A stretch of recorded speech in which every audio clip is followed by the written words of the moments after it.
আমার সামনে যারা বসা আছেন তারা কিন্তু বাংলাদেশি জাতীয়তাবাদে বিশ্বাস করে না।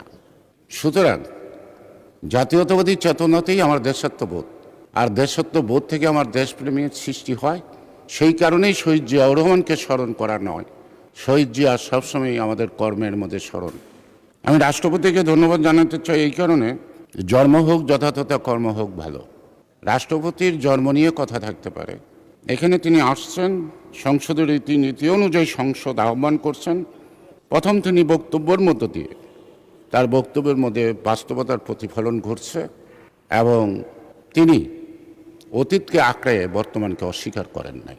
সেই কারণেই বাস্তবতাকে যে মেনে নেওয়া, এই কারণেই তিনি ধন্যবাদ পান। আমি তাকে ধন্যবাদ জ্ঞাপন করি। আর এর বেশি কথা এই সম্পর্কে আমি বলবো না। আমরা প্রায়ই বলি আমাদেরকে জাতিকে ঐক্যবদ্ধ রাখার। মাননীয় বিরোধী দলের নেতা সেদিন বলছিলেন আমরা জাতিটাকে যেন বিভক্ত না করি, আমরা জাতিকে যেন এক জায়গায় রাখি। কথাটা অত্যন্ত ভালো। আমার দলের প্রতিষ্ঠাতা, মহান স্বাধীনতার ঘোষক, তিনি সবসময় বলতেন unity is the precondition of sovereignty.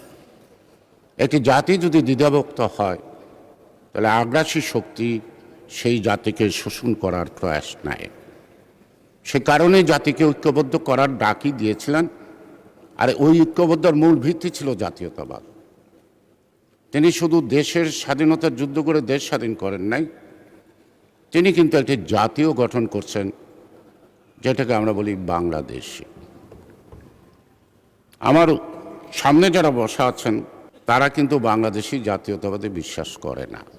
সুতরাং জাতীয়তাবাদী চেতনাতেই আমার দেশাত্মবোধ, আর দেশাত্মবোধ থেকে আমার দেশপ্রেমের সৃষ্টি হয়। সেই কারণেই শহীদ জিয়াউর রহমানকে স্মরণ করা নয়, শহীদ জিয়া সবসময় আমাদের কর্মের মধ্যে স্মরণ।